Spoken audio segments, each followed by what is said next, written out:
Алло, здравствуйте. Да, мы торт хотели испечь. Нет, вы сделайте, да. Да, у меня это жена брата день рождения, да. Она такая... Капризная, да, женщина. Она не такая. Вот есть же кошка маленькая. Вот она миленькая, потом вырастает, она так когти мяу делает. Она такая, да. Нет. Да, Чулзай. Кімге звонағасың? Тортқа. Қандай торт? Абысының номері ғой анау. Айқайлай беріңіз. Алло, жеңше қалайсыз? Жоқ ой, сізде несі бар туған күніңіз ғой бүгін? Просто сізге сюрприз жасаймын деп бір орыс апамен ұрысып қалды жеңшем. Қазір звондаймын, аха, жақсы.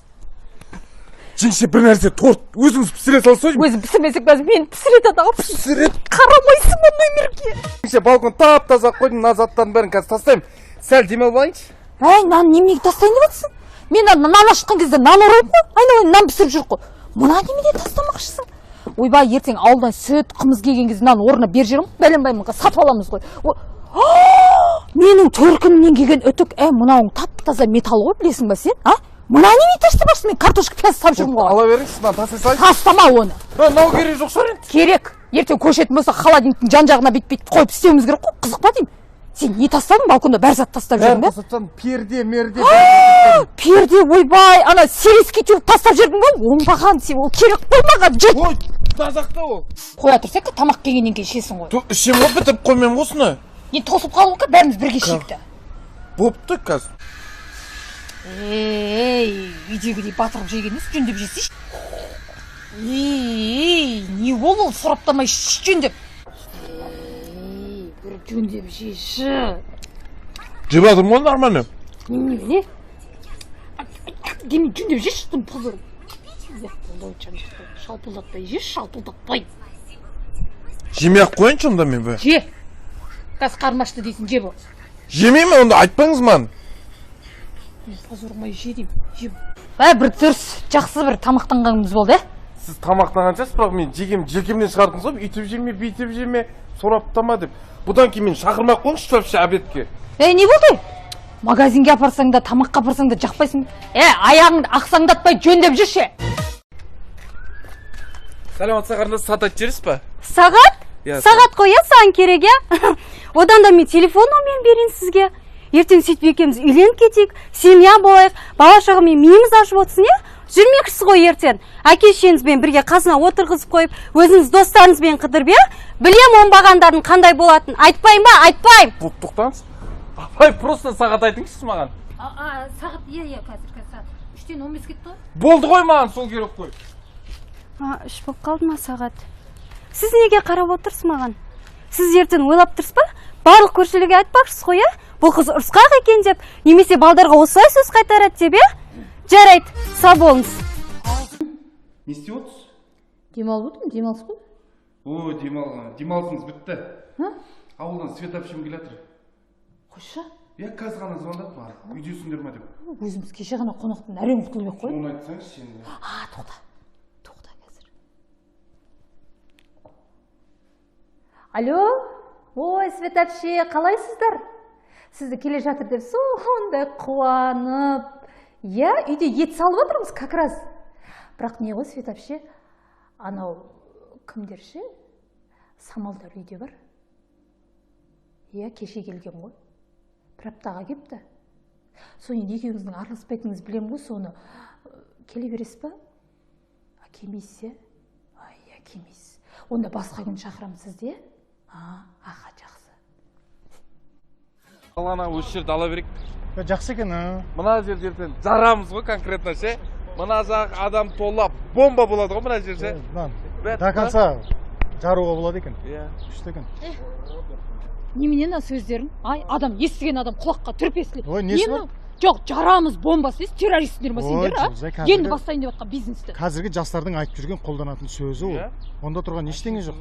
Сөз ба шейін? Мен қорқып кеттім, жарайын деп Қазір болмайды бүйтіп. Онда дұрыс екен. Әдеби сөйлеуге. Онда бар ғой, ертең мына жерді ашамыз ғой, күшті. Көресіңдер ғой. Ана жыртамыз ғой, айырамыз әлі, көресіңдер ғой. Күшті. Жеңше, маған киім алайықшы, елдер комментарияда жазып жатыр, бір киіммен жүре бересің, ят деп. Сен айналайын ау, білесің ба? Әлемдегі мықты адамдар бар ғой, киімге мән бермейді. Марк Цукерберг деген танисың ба сен? Вот танымайсың. Мықты режиссер, оның киносын 5 миллиард халық көрген, айналайын.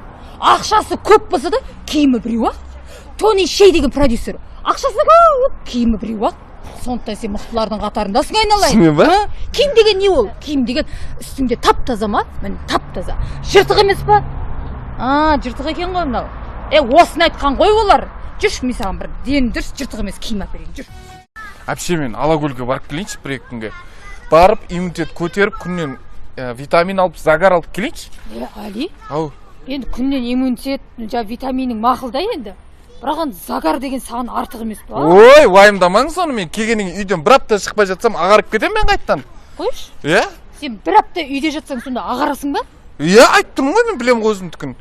Онда битші сен, Али. Бір апта үйіңнен шықпай жатшы, жарай ма? Давай. Неға әпше, Алакөлге барып келгенде келгенің атүтше ағарам деймін мен. Қайсы десе? Жақсы. Фу, немене үстіңізде майдың иісі жаман шығып кеткен ғой, 5 литр майды бүйтіп құйғансыз ба, не істегенсіз? Өткенде Дәулеттің парақшасында айтқан жоқ па, әйел деген күйеуін жұмыста әп-әдемі болып күтіп алу керек деп. Қарамайсыз ба өз-өзіңізге? Дәулеттенің айт басымды ауыртпасын, білме, оттай бермесін деп айтты, жегешем деп айтты. Азынан кешке шейін 6 бала шалғанмен үйде тамақ пісіріп, ары бері жүгіріп жүрсең көрер едім, май сасымаған. Ойбай, оттай бермесін деп қойсыз, өткенде карантинде 42.500 алған кезде. Жақсы болды, осы баланың арқасында 42.500 алдық. Декретіне миллион алған кезде де жақсы бала екен, алтын бала екен осы бала деп жатыр едіңіз ғой? Бүгінге. Сол Дәулеттен ба? Иә. Енді, сен де бір Дәулеттен деп айтпайсың ғой маған? Айттым ғой, Дәулеттен деп айттым ғой. Сен Дәулеттен деп айттың. Дәулеттен деп айту керек еді. Қарайсың, Дәулеттен болды емес па? Адам жынына тиме, тырнағына татымайсың сол Дәулеттеннің. Енді қызық бар ғой, Дәулеттен деп айтты ма?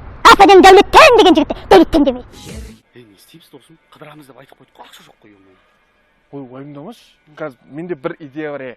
Давай сен Ардақ көкең ауырып қалды дейміз да, Женшеден бір 20 мың теңге аламыз да, кешке қыдырып жүре береміз болды. Қой, Ардақ көкем білсе басым болады ғой, мен болмайды. Ой, білмейді де мен Женше қазір ат несі болды, жанашып бере салады, болды сан аударады ғой. Ардақ көкем емес. Ой, уайымдама қазір. Кеше ғана нормально жүреді ғой. Енді сағат түнгі 3-те ауырып қалған ғой. Болды, аударам. Ардақ көкеме аудармағанда кімге аударам?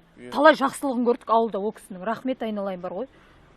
Қанша аударайын деп жатсыз? Қаншадан беріп жатыр негіз? Қанша берейін? 50 мыңнан, 40 мыңнан әртүрлі шамасы келген беріп жатыр ғой, иә?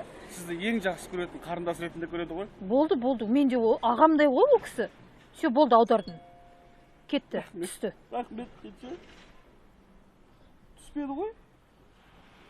Сенде нең бар? Ардақ көкем ғой. Прямо өзіне аудардым. Емге де жазды.